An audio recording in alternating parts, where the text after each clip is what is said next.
Until the moment his wife of 5 years publicly called him the father she wants to protect, the husband finally realized, with shock, that the woman he had always looked down on and heartlessly abandoned was actually the noble heiress of the Jung family. 5 years earlier, the girl had ignored her family's objections and chose to hide her identity to marry an unknown, poor young man. With her years of encouragement and secret support, that poor boy transformed into the CEO of a trillion-yuan corporation. One day, her elder brother suddenly brought good news. Her father had finally agreed to their marriage. The girl was so excited she nearly jumped up. She decided to give her husband a huge surprise and confess her true identity. Her surprise was that she was 3 months pregnant. But when she was ready to tell him the good news, what she received instead was an icy text message: "Dad, I don't want this burden anymore." As she stood there stunned, her husband sent a photo of himself with another woman. What hurt even more was the necklace the other woman wore. It was the same one her husband had intended to gift her not long ago.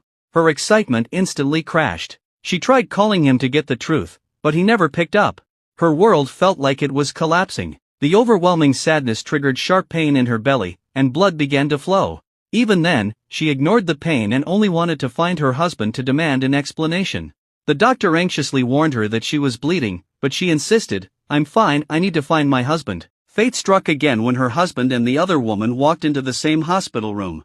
Only then did she finally understand that the man she loved for 5 years was nothing but a heartless ingrate. Furious, she wanted to tear him apart, but remembering it was her mother-in-law's birthday, she endured it for the sake of peace.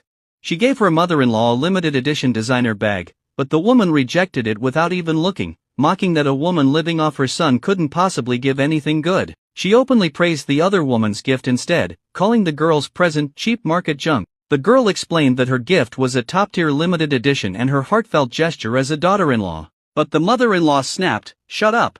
You can't earn money, you can't have children, you do nothing but freeload at home. My son, the dignified CEO of Lu Group, must have been blind to marry you." Guests whispered among themselves, confused why the CEO would choose a plain, rustic woman when he could have the glamorous, scheming beauty. Humiliated, the